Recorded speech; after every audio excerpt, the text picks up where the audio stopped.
നമസ്കാരം. സംസ്ഥാനത്ത് UDF തരംഗമല്ല, UDF കൊടുങ്കാറ്റ്. രാവിലെ സമയം 9:30 UDF കുതിക്കുന്നത് 90 സീറ്റുകളുടെ മുകളിലേക്ക്. LDF 45 സീറ്റിൽ ഇഴയുന്ന കാഴ്ച. BJP 5 സീറ്റുകൾ കൈപ്പിടിയിൽ ഒതുക്കി നിൽക്കുന്നു. മുഖ്യമന്ത്രി പിണറായി വിജയൻ ധർമ്മടത്ത് ഇപ്പോൾ പിന്നിലാണ്.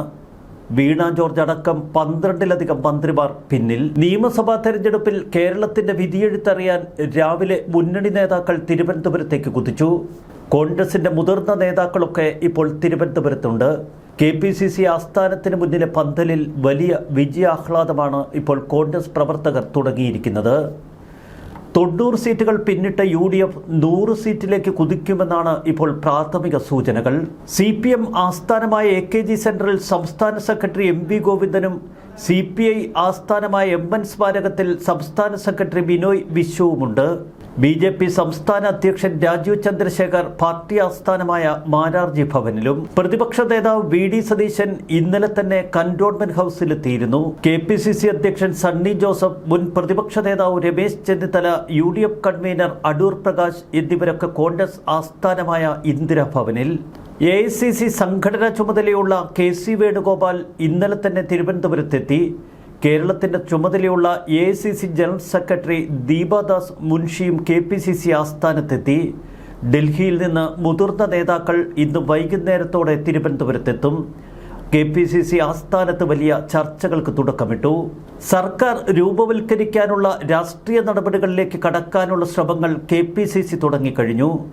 ശക്തമായ നീക്കങ്ങളാണ് ഇപ്പോൾ കോൺഗ്രസിന്റെ ഭാഗത്തു നിന്ന്. മറുവശത്ത് AKG സെൻട്രൽ തികഞ്ഞ മ്ലാനത. ആദ്യഘട്ട വിധിയെഴുത്ത് പരിശോധിക്കുമ്പോൾ കോൺഗ്രസിനും UDFനും അനുകൂലമായ വലിയ തരംഗമാണ് കേരളത്തിൽ ദൃശ്യമാകുന്നത്. രാവിലെ തപാൽ വോട്ടുകൾ എണ്ണിക്കൊണ്ടിരുന്നപ്പോൾ തന്നെ ലീഡ് നില മാറി മറിഞ്ഞിരുന്നു.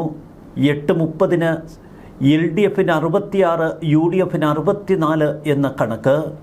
ഇതോടെ LDF ക്യാമ്പിൽ ചെറിയ പ്രതീക്ഷകൾ നാം വിട്ടിരുന്നു. എന്നാൽ തപാൽ വോട്ടുകളിൽ നിന്ന് EVM വോട്ടുകളിലേക്ക് എണ്ണൽ മാറിയപ്പോൾ തന്നെ വലിയ ചാഞ്ചാട്ടം പ്രകടമായി. തുടക്കം മുതൽ ചാത്തന്നൂർ, മഞ്ചേശ്വരം, കാസർഗോഡ്, പാലക്കാട് നിയോജക മണ്ഡലങ്ങളിൽ കൃത്യമായ ലീഡ് നില നിലനിർത്തിയിരുന്നു NDA. പിന്നീട് രാജീവ് ചന്ദ്രശേഖറിന്റെ നേമം നിയോജക മണ്ഡലത്തിൽ രാജീവ് ചന്ദ്രശേഖർ ഒരു കുതിപ്പ് തന്നെയാണ് നടത്തിയത്. ഇതിനിടയിൽ കോഴിക്കോട് സൗത്തിലും NDA ഇടയ്ക്ക് ലീഡ് ഉയർത്തി. സന്ദീപ് വാര്യർ ഉൾപ്പെടെയുള്ള സ്ഥാനാർത്ഥികൾ പിന്നീട് തങ്ങളുടെ ലീഡ് നില ഉയർത്തി. വോട്ടെണ്ണൽ പുരോഗമിക്കുമ്പോൾ ആദ്യഘട്ട ഫലസൂചനകൾ കൃത്യമായി UDFന് അനുകൂലം. മഞ്ചേശ്വരത്ത് K സുരേന്ദ്രൻ തന്റെ അജയ്യത തുടരുന്നു. സന്ദീപ് വാര്യർ ലീഡ് നിലയിൽ ഇടയ്ക്ക് മുന്നേറിയെങ്കിലും പിന്നീട് പിന്നോട്ട് നിന്നു. മുഹമ്മദ് റിയാസ് മുന്നോട്ട് തന്നെ. PK കുഞ്ഞാലിക്കുട്ടി ആദ്യ റൗണ്ട് എണ്ണിക്കഴിഞ്ഞപ്പോൾ 2300-ലധികം വോട്ടുകൾ ഭൂരിപക്ഷത്തിൽ. KM ഷാജിയും വലിയ ഭൂരിപക്ഷത്തിൽ കുതിക്കുന്നു. KT ജലീൽ, അബ്ദുറഹ്മാൻ അടക്കം പിന്നിൽ. തൃത്താലയിൽ MB രാജേഷ് പിന്നിൽ.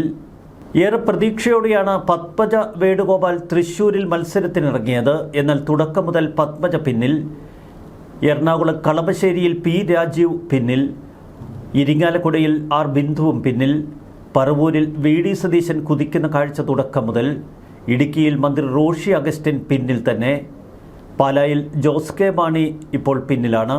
ഏറ്റുമാനൂരിൽ VN വാസവൻ 3600-ലധികം വോട്ടുകൾ പിന്നിലായിരുന്നു രണ്ടാം റൗണ്ട് വോട്ടെണ്ണൽ പൂർത്തിയാക്കിയപ്പോൾ. ഹരിപ്പാട് രമേശ് ചെന്നിത്തല 2 റൗണ്ട് വോട്ടെണ്ണിയപ്പോൾ 4400-ഓളം വോട്ടുകളുടെ ഭൂരിപക്ഷത്തിൽ. കൊട്ടാരക്കരയിൽ KN ബാലഗോപാൽ ഭദ്രമായി മുന്നോട്ട്. പത്തനാപുരത്ത് KB ഗണേഷ് കുമാർ പിന്നോട്ട്. GR അനിൽ കയറിയും ഇറങ്ങിയും നിന്നു. കടകംപള്ളി സുരേന്ദ്രൻ ഇഞ്ചോടിഞ്ച് പോരാട്ടമാണ് കഴക്കൂട്ടത്ത് കാഴ്ചവെക്കുന്നത്. എന്നാൽ അവിടെ പലപ്പോഴും V മുരളീധരൻ മുന്നിൽ കയറുന്നു. നേമത്ത് V ശിവൻകുട്ടിയും രാജീവ് ചന്ദ്രശേഖറും തമ്മിൽ ഇഞ്ചോടിഞ്ച് പോരാട്ടം.